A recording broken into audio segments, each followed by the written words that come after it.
B'Shem Hashem Na'aseh V'Natzliach. We're getting to our goal of doing the 13 attributes of godliness, because true positivity could be only had when we tap into the source of all positivity, which is the Almighty Creator, and we emulate Him.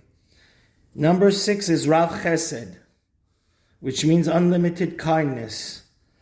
In the simplistic meaning, Rashi explained that when God sees we're like around 50-50, we're mediocre, God says, let's tip the scales and put him in the book of the righteous and treat him like the righteous. Because God is so unlimitedly kind, as every day, let's never forget, we say, Baruch Atah Hashem Magen Avraham. After talking about our patriarchs and how God was so kind to them, the foundation of any relationship, and this is how we have to copy and emulate and personify the Almighty's Sefirot, attributes of mercy, is to be just like God is unlimitedly kind to all. And the founder of God's religion, Abraham, was unlimitedly kind. That's why in the end of the day, we mention Baruch Atah Hashem Magen Avraham rather than Yitzchak and Yaakov. The whole world, reason the world was created, so God should bestow His kindness upon us. And we must never forget, it's greater to be a giver than a taker.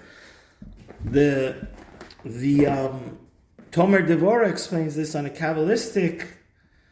He just says an unbelievable thing, that there's a special department in heaven, where the angels are appointed to do about kindness. And when you do kindness to others in this world, and the Satan, the judgment angels, want to prosecute you, those angels that you've created because of your kindness, they're in charge of the kindness department in heaven.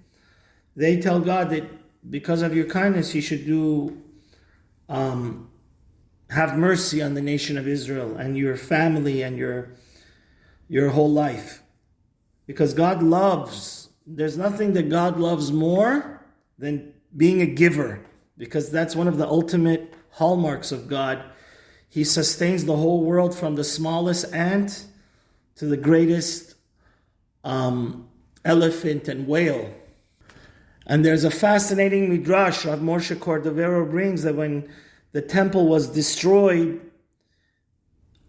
our temple was destroyed, it was out of control, the attribute of judgment. And it actually wanted to totally annihilate, God forbid, the nation of Israel. But God told Gabriel, hold your horses.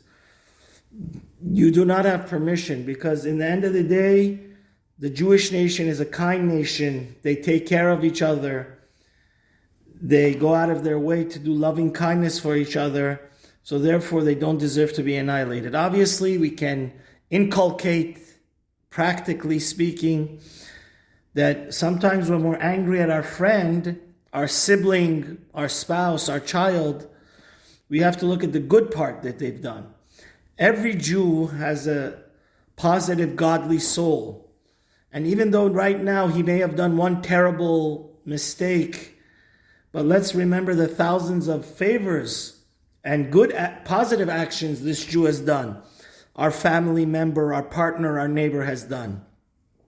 So for that reason alone, and I quote verbatim, the Ramak says, "Yistapek lo sad ze levatel ka'aso ma'alav." By shifting our focus away from the harm that our loved one, our neighbor, has done to us, because God loves us to look at the positivity, which is the whole point of this podcast. So for sure, your wife, the Gemara gives a practical example. A husband should just know that even though maybe he's in a fight with his wife, but his wife in the end of the day gave birth to his children and is raising them, and she's saving him from sexual sin. So just looking at the smallest goodness that anybody does for us and magnifying it, so we can be patient and kind with them. That's what godliness is. That's what the whole goal of SELICHOT is, and that's going to bring us forgiveness.